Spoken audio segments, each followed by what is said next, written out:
నమస్తే అండి. ఇవాళ 27/3/2024 హైదరాబాద్ ప్రయాణమే వెళ్తున్నాను పని మీద.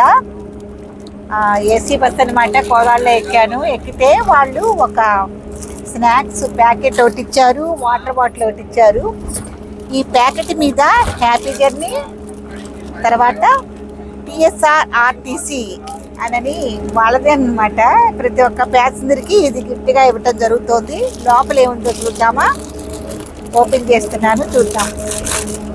చాలాసేపటి నుంచి వెయిట్ చేస్తున్నాను, ఏమి ఇస్తున్నారా వీళ్ళు స్నాక్స్ అని. ఓపెన్ చేస్తున్నాను. ఈ ప్యాకెట్లో మళ్ళీ టిష్యూ కూడా ఇచ్చారండి. తిని తుడుచుకోమని శుభ్రంగాను. సరేనా, చూద్దాము. ఇవి స్నాక్స్ ఐటమే. ఏదో కారా అట్టుంది. తర్వాత ఇవి మురుకుల్లాగా ఉన్నాయి, మురుకుల ప్యాకెట్. తర్వాత ఇది పల్లీలు పట్టి అన్నమాట. ఎంజాయ్ చేద్దామా. అందరికి ఇచ్చారు, నేనే కాసేపు ఉంచుకున్నాను తిందామని. ఎంజాయ్ చేస్తాను. చూద్దాం టేస్ట్ ఎట్లా ఉంటుంది. ఓకే.